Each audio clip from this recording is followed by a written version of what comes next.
Bom dia. O ex-ministro da Justiça, Alexandre de Moraes, que fora aprovado na Comissão de Constituição e Justiça do Senado por 19-7, só para lembrar, o anterior, ministro Fachin, foi aprovado por 20-7, quase a mesma coisa. Mas no plenário do Senado, em 81 senadores, ele teve 55 votos e, com isso, vai ser ministro do Supremo por cerca de um quarto de século. Por causa da idade dele, ainda não fez 50. Dizem que ele sempre foi o escolhido de Michel Temer, que andou buscando outros para fazer assim uma espécie de ritual. Agora, está num impasse o projeto anticorrupção.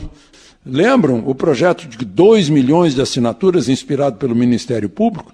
Pois é, deformaram esse projeto na Câmara, aprovaram cheio de emendas, mandaram para o Senado, recorreram, depois alguém recorreu ao Supremo, o relator do caso do mandado de segurança, ministro Luiz Fux, deu uma liminar mandando começar de novo. Aí está agora na Comissão de Constituição e Justiça, Rodrigo Maia não sabe o que fazer, já disse que vai validar 2 milhões de assinaturas. Como assim? Já haviam aprovado tudo, vão validar de novo? Vão perder tempo com isso? Pois é. E aí manda de novo para o Senado não sabe o que fazer. O ministro Fux diz que vai esperar a solução da Comissão de Constituição e Justiça da Câmara. O relator da Lava Jato, ministro Luiz Edson Fachin, negou a Lula e a Aécio acesso às delações que se referem a eles e que ainda estão sendo investigadas. Ele disse que no período, na fase de investigação, tem que haver sigilo para não atrapalhar. Então, não vão ter acesso. Agora, se for instaurado inquérito por causa dessas delações contra os dois, aí sim a defesa deles vai poder ter acesso. As Forças Armadas deixaram ontem o Rio de Janeiro. Fizeram muito bem. Segurança pública é com estados. Já estavam fazendo piada dizendo que se houver greve de uma bateria de escola de samba, vão convocar as Forças Armadas para fazer o ritmo. Só para lembrar, o clássico Vasco e Flamengo era para ser realizado no estádio Mané Garrincha, aqui em Brasília. Depois transferiram para Juiz de Fora. Agora não é mais em Juiz de Fora. Sabem por quê? Porque a PM de Brasília e a PM de Minas Gerais diz que não vão garantir jogo de campeonato carioca porque tem o carnaval para se ocupar. Aí eu fico pensando, puxa, o Brasil nesse momento está entre o carnaval e o futebol. Que coisa, né? De Brasília, Alexandre Garcia. A grande novidade dessa indicação do Alexandre de Moraes para o STF, são duas, na verdade, são duas grandes novidades. Uma, que há muitos anos não entrava ninguém do PSDB no STF, né? O último foi Gilmar Mendes, que todo mundo sabe, é notório, né? De que ele defende o lado do PSDB. E, por outro lado, a outra grande novidade... Nossa, tá ruim aqui, né? Acho que é a luz. Bom, enfim. A outra grande novidade é que isso nos dá a nítida sensação de que do jeito que tá, não dá, certo? A forma como está desenhada a indicação dos ministros do STF tá toda errada. Por quê? Porque ela tem a mão do Executivo. O Executivo não pode passar, né, a escolher, a ser o determinante na acolhida desse nome. Ou seja, a gente tem hoje uma situação que o presidente da República pode trazer qualquer nome que ele tiver na cabeça à tona, qualquer nome. Então a gente precisa mudar isso. Como que a gente vai mudar? Mudando a lei dos critérios que embasa os critérios de indicação para os novos ministros do STF. Para isso, nas ruas, em conjunto com outros movimentos, está fazendo um projeto de lei que a gente vai levar para o Senado, enfim, para o Congresso, a gente não sabe muito bem para quem a gente vai entregar. Não vai ser um projeto de lei de iniciativa popular, como as 10 medidas, porque a gente sabe que isso não anda. Então, o que a gente vai fazer? A gente vai fazer um texto em que serão indicadas 6 pessoas, tá? 6 pessoas com notório saber jurídico, ilibada conduta, que por enquanto a gente não tem isso, mas a gente vai passar a ter, e que desses 6 nomes, 2 vão ser do Judiciário, 2 do Ministério Público e 2 da OAB. Dessas 6 pessoas vão para ser sabatinadas, então, no Congresso. E os 3 principais colocados na sabatina, na votação do Senado, vai ser o Congresso inteiro votando, provavelmente, a gente está discutindo isso ainda.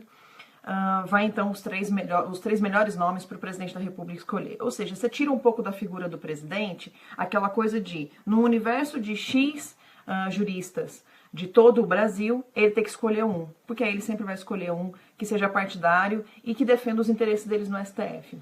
Já se a gente colocar essa escolha nas mãos da OAB, junto com o IASP e tudo mais, e do Ministério Público, do Judiciário, primeiro, a gente vai ter 4 pessoas que já passaram por concurso público, né? A gente pega aí Alexandre de Moraes, não foi... ele não passou nunca em concurso para juiz, né? Ele não tem essa experiência, pelo menos não que eu saiba, né? Será que ele já foi juiz? Agora passou pela minha cabeça que eu nem levantei isso, mas enfim. A grande verdade é que a gente tem hoje a escolha do ministro do STF, ali, uma carta em branco, né? Assinado, um cheque em branco para o presidente escolher, certo? Então, pessoal, essa mudança de critérios de indicação ao STF é super importante nesse momento. Eu acho que é o que fica de lição para a gente poder começar a raciocinar nessa questão do STF. Então, nas ruas, correu atrás desse projeto aí, né? De mudança de critérios de indicação do STF. E assim, ó, tem gente falando concurso público. Na verdade, o concurso público ele tem um problema. Quem vai avaliar esse concurso público? O próprio STF? A gente vai ter marmelada do mesmo jeito, tá?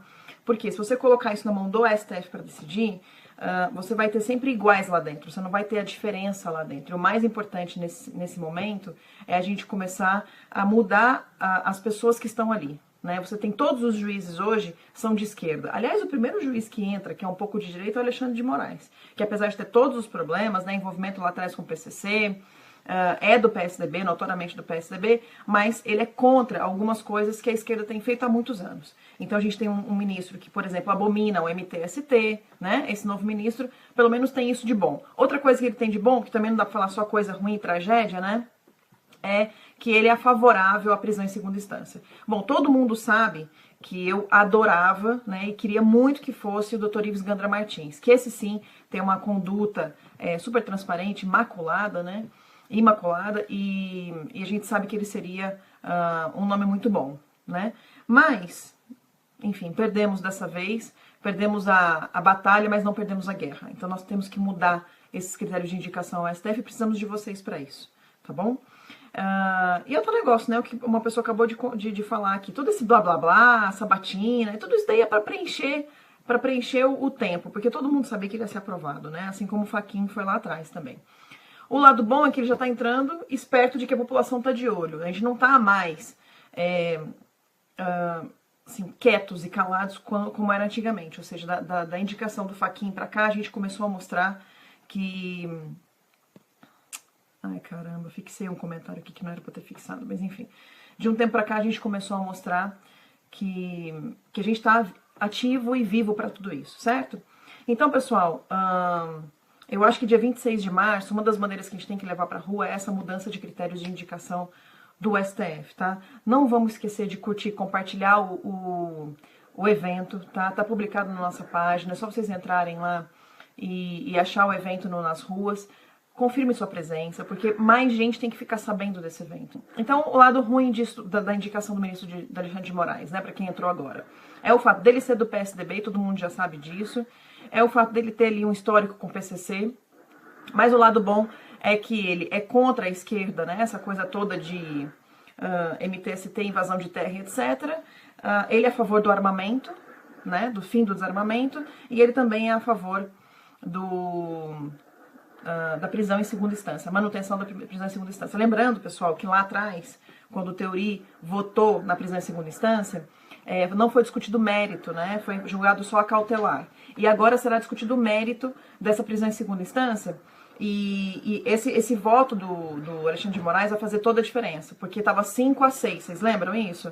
Então, como estava 5-6, o sexto aqui era o Theory. Se ele saísse, entrasse que fosse contra a prisão em segunda instância, a gente tinha um grande problema ali de reverter a prisão em segunda instância, porque vai ser julgado o mérito, né? Provavelmente aí nessas próximas semanas, ok? Então, tem um lado bom, que é a manutenção da prisão em segunda instância. Olho, viu? Porque esse cara aqui aí não vai processar ninguém do PSDB, tá? Pelo menos tem um lado bom. O PSDB não tem voto suficiente para salvar ninguém, mas o PT tem. O PT tem voto suficiente para salvar quem eles quiserem lá dentro. Muito olho, muito cuidado. Um grande abraço, fiquem com Deus e até depois. Eu quero falar um pouquinho sobre liberdade e direitos, porque há um processo de hipocrisia que nós vivemos no nosso país e é importante que a gente faça uma reflexão sobre isso. No ano de 2003, e eu vou lembrar, deputado Júlio, não é por acaso, quando Lula chega ao poder, se estabeleceu no Brasil o Estatuto do Desarmamento. Nada mais era do que um discurso hipócrita de que desarmando o cidadão de bem, desarmando a sociedade, nós íamos controlar, evitar o aumento da criminalidade no Brasil. Mas não era nada disso, fazia parte do projeto petista de dominação e poder. Aliás, todos os governos totalitários desarmaram as suas populações para com mais facilidade poder fazer, deputado Macris, o que a literatura registra a exaustão, o controle social. Era um dos instrumentos do projeto de poder petista. E aí, dele campanha de desarmamento. Algum marginal, algum bandido, algum traficante, algum homicida, algum estuprador, algum sequestrador entregou a sua arma? É evidente que não. E aí, hipocritamente, o governo federal da época, e lamentavelmente hoje se continua a fazer isso no Brasil, transferia para o cidadão comum, para o cidadão de bem, a responsabilidade sobre os índices de criminalidade no Brasil, numa farsa, desde o seu início, um roteiro que ficou invertendo valores no nosso país. E nos últimos 10 anos, é bom lembrar, o comércio legal de armas reduziu-se em 90% no Brasil. E a pergunta fica, e a criminalidade?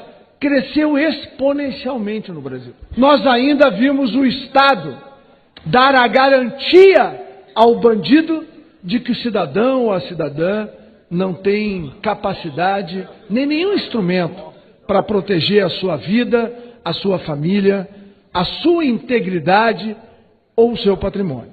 Durante esse período, o governo anterior colocou quase 9 milhões de brasileiros na ilegalidade. Foram aqueles brasileiros que se negaram a entregar a sua arma, porque sabiam que o Estado não podia prover a sua segurança e queria manter esse direito inalienável, inclusive expresso na Declaração Universal dos Direitos Humanos, que o cidadão tem o direito de defender a sua vida a qualquer preço.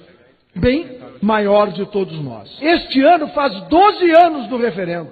Foi lá em 2005, aonde 2 em cada 3 brasileiros disseram ao governo: eu quero manter o direito de poder ter uma arma no Brasil.